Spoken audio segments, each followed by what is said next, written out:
रात्री बेरात्री दार वाजवत उगाच उगा आलो आलो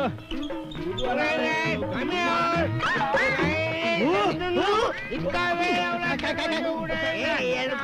दार वाजवायची वेळ आणली सुन अरे साला बरं झालं थोड्या वेळातच उघडला दरवाजा, नाही तो खडूस मालक आला असता आणि दोन्ही आतरी वाजवायला.